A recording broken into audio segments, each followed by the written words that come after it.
रत्नागिरी जिल्ह्यातल्या खेडमधील लोटे या ठिकाणी असणाऱ्या संत ज्ञानेश्वर माऊली जीवन मुक्तिधाम संस्थेच्या गोशाळेमध्ये असणाऱ्या 12,200 गायींच्या चारा आणि पाण्याचा प्रश्न ऐरणीवर आला असून गेल्या 6 दिवसांपासून या गोशाळेचे प्रमुख भगवान कोकरे महाराज हे गोशाळेत उपोषणाला बसलेत।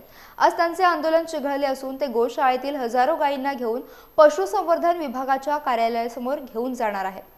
हजारोंच्या संख्येत असणाऱ्या गायी मुंबई गोवा महामार्गावरून गेल्या तर वाहतुकीचा प्रश्न देखील निर्माण होणार आहे। त्यांच्या विविध मागण्या जोपर्यंत मान्य होत नाहीत तोपर्यंत ते आंदोलनाच्या पवित्र्यात असल्याचं त्यांनी सांगितलं। दरम्यान त्यांच्या गायी वासरांना घेऊन काढलेल्या मोर्चाच्या पार्श्वभूमीवर रत्नागिरी पोलिसांचा बंदोबस्त देखील तैनात करण्यात आला होता। गोशाळेतून गुरांना घेऊन पशुसंवर्धन विभागाच्या ऑफिसला जात असतानाच कोकरे महाराज यांची प्रकृती देखील अचानक खालावली। अखेर पशुसंवर्धन अधिकाऱ्यांनी त्या ठिकाणी येऊन चारा आणि पाण्याचा 15 ते 20 दिवसात प्रश्न मार्गी लावू असं आश्वासन दिल्यानंतर गायी वासरांचा मोर्चा स्थगित करण्यात आला।